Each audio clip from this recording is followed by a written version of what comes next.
آگے دیکھتے ہیں آیت نمبر 28. وَاصْبِرْ نَفْسَكَ مَعَ الَّذِينَ يَدْعُونَ رَبَّهُمْ بِالْغَدَاةِ وَالْعَشِيِّ يُرِيدُونَ وَجْهَهُ وَلَا تَعْدُ عَيْنَاكَ عَنْهُمْ تُرِيدُ زِينَةَ الْحَيَاةِ الدُّنْيَا وَلَا تُطِعْ مَنْ أَغْفَلْنَا قَلْبَهُ عَنْ ذِكْرِنَا وَاتَّبَعَ هَوَاهُ وَكَانَ أَمْرُهُ فُرُطًا. اور اپنے دل کو ان لوگوں کی معیت پر مطمئن کرو جو اپنے رب کی رضا کے طلبگار بن کر صبح و شام اس کو پکارتے ہیں، اور ان سے ہرگز نگاہ نہ پھیرو. کیا تم دنیا کی زینت پسند کرتے ہو؟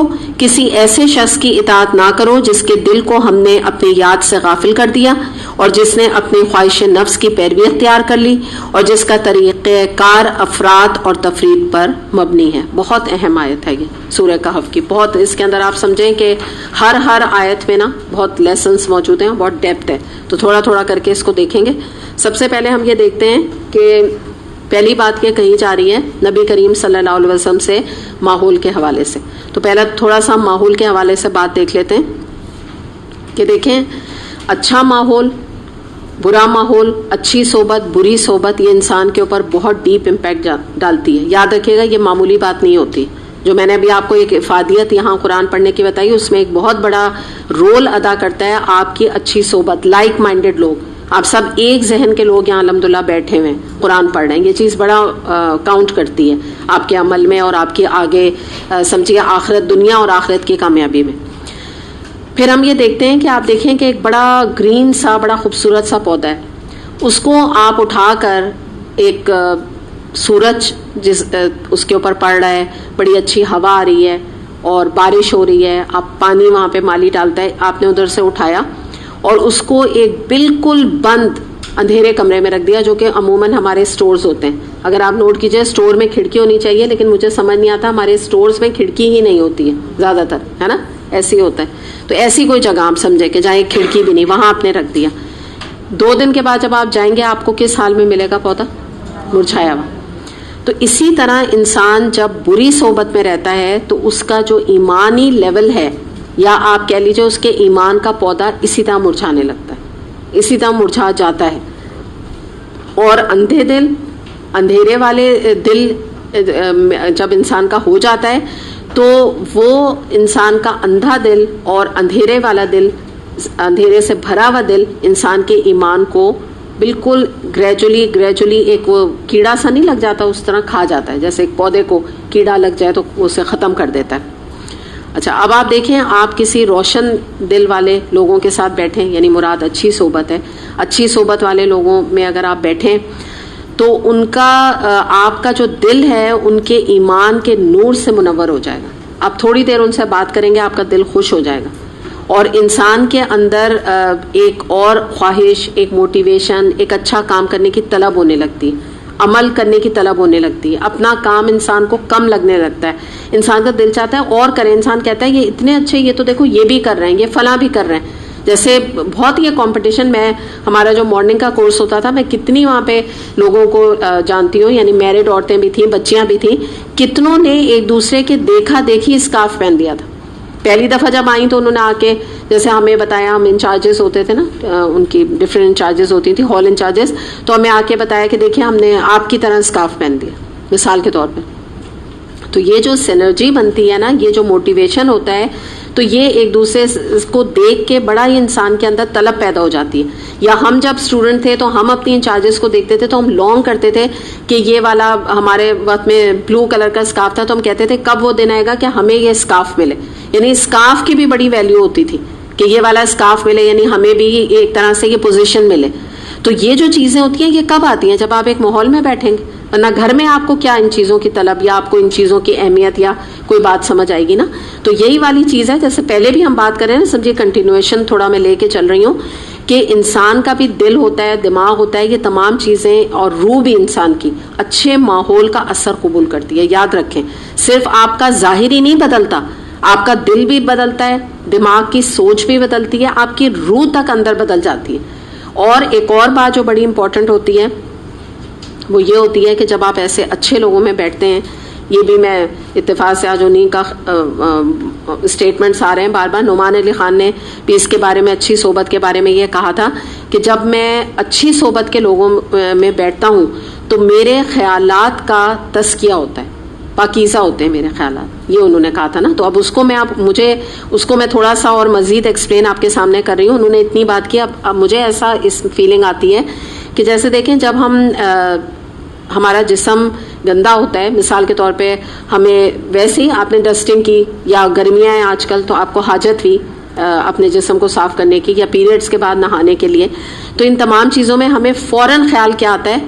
پانی کا, ٹھیک ہے نا, اپنی طہارہ کے لیے فوراً پانی کا خیال آتا ہے, یعنی نہانے کا, بیدنگ کا, کہ ہمیں نہانا ہے. تو ہمیں جس طرح لگتا ہے نا کہ ہم جب نہائیں گے پانی ہمارے جسم سے جائے گا تو ہم بالکل پاک صاف, اور کتنی اچھی فیلنگ آتی ہے نا. پھر آپ نے ایک تھوڑا پرفیوم, اچھے کپڑے پہنے, پرفیوم لگایا اور پھر نماز پڑھی تو آپ کو ایک بڑی پاکیزہ فیلنگ آتی ہے نا, کلین. اس طرح سے آپ یہ دیکھیے کہ جب آپ ایک اچھی صحبت میں بیٹھتے ہیں تو بالکل آپ اس کو یوں سمجھیں کہ آپ کا دماغ کے اوپر ایک شاور چل جاتا ہے پانی کا, اور جتنے آپ کے دماغ میں گندے خیالات ہوتے ہیں, آبسین باتیں ہوتی ہیں, میں ان کو بھی شامل کر رہی ہوں. اس کے علاوہ کوئی شک و شبہات ہوتے ہیں قرآن کے بارے میں, یا کوئی کنفیوژنس ہوتے ہیں, یا آپ کو کوئی مشکلات آ رہی ہوتی ہیں, یا کچھ بھی دماغ کے اندر آپ کچرے سمجھ لیجئے بھرے ہوتے ہیں, تو وہ ایک شاور کی طرح جب آپ ایک اچھی صحبت میں اور ایک اچھے ماحول میں بیٹھتے ہیں تو جیسے آپ کا جسم پاک ہوتا ہے اس طرح دماغ بھی پاک ہو جاتا ہے. تو مجھے یہ فیلنگ آئی اس اتنے سے اسٹیٹمنٹ سے, کہ یہ مراد مجھے لگی کہ جب انہوں نے کہا کہ جب میں لوگوں کے اچھی صحبت میں بیٹھتا ہوں تو میرے دماغ کا تزکیہ ہوتا ہے. تو بیسکلی تزکیہ یہی ہے, cleansing of your mind basically and heart, دونوں چیزیں. اور ایک اور اس کے بارے میں نبی کریم صلی اللہ علیہ وسلم نے ایک حدیث کے ذریعے سے اچھے ماحول کی جو تشبیہ دی, تو آپ نے فرمایا کہ اچھے ماحول کی مثال خوشبو بیچنے والے کی سی ہے. اگر تم نے عطر کی دکان سے کچھ نہ بھی خریدا لیکن دکان سے اٹھ کر آئے تو کچھ نہ کچھ خوشبو تمہارے پاس سے آئے گی. اور بری صحبت کی مثال کوئلے کی کان کی طرح ہے کہ تم نے کچھ بھی نہ لیا لیکن کچھ نہ کچھ کالک لگا کے تم اس وہاں سے اٹھو گے, کوئلے کے کان سے. تو ایسی بات ہے نا, یعنی برائی میں آپ نے چاہے حصہ نہیں بھی لیا, جیسے ہمیں ہمارے دین میں کیوں منع ہے, معصیت کی جگہوں کو بھی اوائڈ کرو, گناہوں کی جگہوں میں بھی نہ جاؤ. وجہ کیا ہے کہ آپ اپنے آپ کو, آپ نے کیسے اتنا کانفیڈنٹ فیل کیا کہ مجھے وہاں کی کوئی وبا, کوئی بیماری وہاں نہیں لگے گی. کچھ نہ کچھ کالک تو لگا کے انسان آئے گا نا جب ایسی گندی جگہ جائے گا. اور اچھی جگہ جائیں گے تو وہی والی بات ہے کہ ہو سکتا ہے کہ جیسے بعض دفعہ ہوتا ہے نا کلاس میں کہ کچھ لوگ کسی کو, بچے کو اوپر فرائیڈے کے دن پک کرنے آ گئے تو انہوں نے کہا چلو تھوڑی دیر ہم آ کے بیٹھ جائیں. اگر 10 منٹ بھی آ کے بیٹھیں گے نا تو کچھ نہ کچھ انشاءاللہ خزانے قرآن سے لے کے جائیں گے. 10 منٹ بھی ان کے آپ سمجھ لیے فائدے مند ہوں گے. ہوتا ہے کیونکہ میں دیکھتی ہوں نا بعض دفعہ مدرس ہوتی ہیں تو اوپر بچیاں ہیں وہ 10 منٹ آخری کے بیٹھ گئیں تو کچھ نہ کچھ نفع ہی لیں گے وہ انشاءاللہ. تو یہ مثال ہوتی ہے. دوسری بات, اب جو اگلی بات اس میں کہی جا رہی ہے, نبی کریم صلی اللہ علیہ وسلم کو ایک نصیحت کی جا رہی ہے اللہ تعالیٰ کی طرف سے کہ آپ صبر کے ساتھ ان لوگوں کو اپنے ساتھ رکھیے جو کہ اللہ کی رضا کے طلبگار ہیں.